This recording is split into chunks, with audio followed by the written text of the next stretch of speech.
How to prevent bloating in dogs. Bloat in dogs is a very serious medical condition that should be treated as an emergency. The technical name for bloat is gastric dilation and volvulus syndrome (GDV), and it occurs when the stomach dilates or expands with fluid and gas. Once the stomach expands, the problems increase as the stomach twists and rotates around its short axis. GDV needs to be treated quickly, as the twisting action can irreparably damage the body tissues, leading to death. Assessing and lowering your dog's risk of bloat.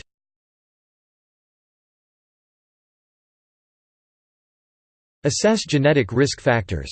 We are not entirely certain why bloat occurs, but we do know that it can run in families. Determine your dog's relatives, littermate, parents have had bloat.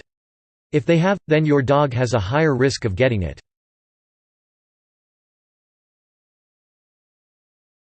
Determine if your dog has a build that would boost its chances of getting bloat. Middle-aged and older large and giant breed dogs are more likely to experience bloat. Most of these dogs have a deep chest and a thin body frame. These physical traits can contribute to the incidence of bloat.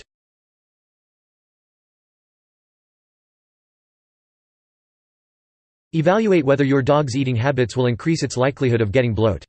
How your dog eats will influence its risk of getting bloat. Feeding habits that can increase the likelihood of bloat include feeding a dog from a raised bowl, feeding a large amount of food or water at one time or over time, once a day feeding, vigorous exercise around feeding time, rapid eating of food, which means more air in the stomach, conditions in which the outflow of food from the stomach is slowed or impeded, feeding dry foods with a high oil or fat content. Eliminate risk factors. While there are some factors you cannot change, such as the genetics and the build of your dog, there are some things you can do to lessen the risk of your dog getting bloat. Researchers at Purdue University performed a major study on bloat in dogs. Divide the food into 2 or more smaller servings a day. Do not feed from a raised bowl. Feed from a bowl on the ground. Make sure that fat isn't in the top 4 ingredients of the food you feed your dog. Do not feed an all-dry food diet. Include wet foods or large meat chunks in the diet. Do not moisten dry food. Wait 1 hour before feeding and 2 hours after eating before letting your dog exercise or before going for walks, etc. For dry food, feed no more than 1 cup per 30 pounds of body weight per meal, divided between at least 2 meals. If your dog is a greedy eater and gulps its food, invest in a food dish that forces the dog to eat slower, such as the slow feeder or fun feeder.